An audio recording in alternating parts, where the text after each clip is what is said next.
La veda, perdón, De Leo. acá en más, Con María O'Donnell. un tutorial para tiempos complejos. Bueno, llegamos a la instancia de la votación del domingo. Arrancó la veda. La veda quiere decir que no se puede incitar al voto, digamos. No se puede hacer nada que incite al voto de alguna manera, con lo cual los candidatos es el momento en el cual dejan de hablar y se llaman a silencio hasta el domingo. El domingo, todos ustedes saben, se votan las primarias. Veremos qué pasa con la interna en Juntos por el Cambio entre Larreta y Bullrich, que transitaron esta última etapa de la campaña en armonía detrás del tema de la seguridad. ¿Por qué? Bueno, venían discutiendo qué hacer frente a los cortes en la ciudad de Buenos Aires, las manifestaciones. Patricia Bullrich venía reclamando una mayor intervención de la policía de la ciudad de Buenos Aires en estas situaciones. El famoso "conmigo esto no pasa", que publicitó a lo largo de esta campaña electoral. Bueno, en el día de ayer había una protesta de organizaciones muy marginales, no eran ni siquiera las organizaciones tradicionales de izquierda, donde la policía intervino, según Bursaco, el ministro de Seguridad de la Ciudad de Buenos Aires, porque estaban por quemar una urna. Nosotros hablamos esta mañana con una de las integrantes de uno de los colectivos que estaba ahí, nos dijo que no iban, ellos estaban protestando porque dicen que la elección es una farsa, con lo cual estaban haciendo una especie de meter todas las boletas y dice que no iban a quemar la urna. Bueno, Bursaco dice que sí, que estaban quemando la urna igual. Bueno, y ahí arranca un cuerpo a cuerpo de la policía con 4 o 5 de los manifestantes, uno de los cuales es Facundo Molares Schonfeld, a quien arrojan al piso, y como vimos en varios de los videos que se viralizaron en redes sociales, hay una fotógrafa que le empieza a decir: che, ojo que está morado, denlo vuelta, pues se está muriendo, está morado, y ante el pedido de esta chica finalmente lo dan vuelta, intentan reanimarlo y muere en el hospital Ramos Mejía. A partir de ahí empieza toda una discusión acerca de si muere fruto de la intervención de la policía o por las enfermedades que tenía esta persona, que fue integrante de la FARC, las fuerzas, una guerrilla colombiana. Después estuvo también en Bolivia. De hecho, Patricia Bullrich, cuando era ministra de Seguridad, contó que era uno de los periodistas, porque era fotoreportero, que habían traído de Bolivia con los incidentes que precedieron a la caída de Evo Morales en su momento. Cuestión que era un hombre con sobrepeso y diabético. Y entonces, bueno, la hipótesis o lo que plantean desde el gobierno de la ciudad, Rodríguez Larreta sacó un comunicado diciendo que la policía había actuado de manera impecable, es que muere fruto de sus problemas de salud.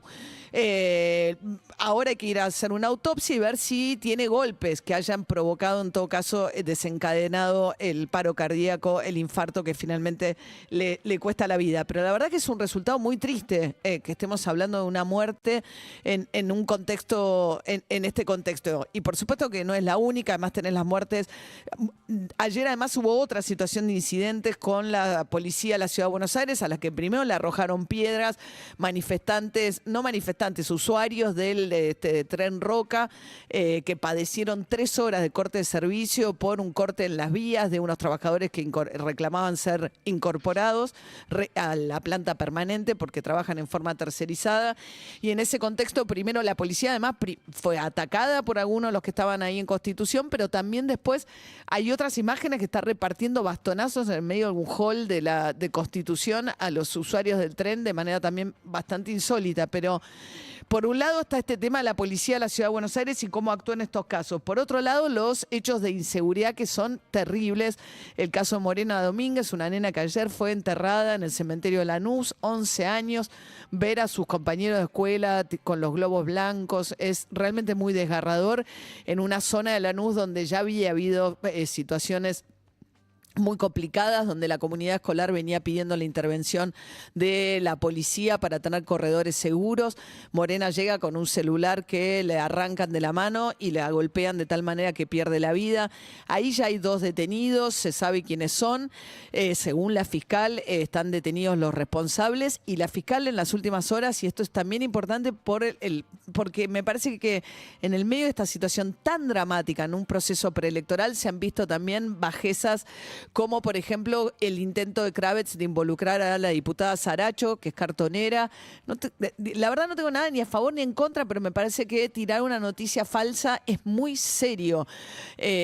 Sobre todo para involucrar a una muerte. Era alguien que en su momento había defendido a un chico de 14 años con numerosos ingresos a la policía mientras lo estaban deteniendo.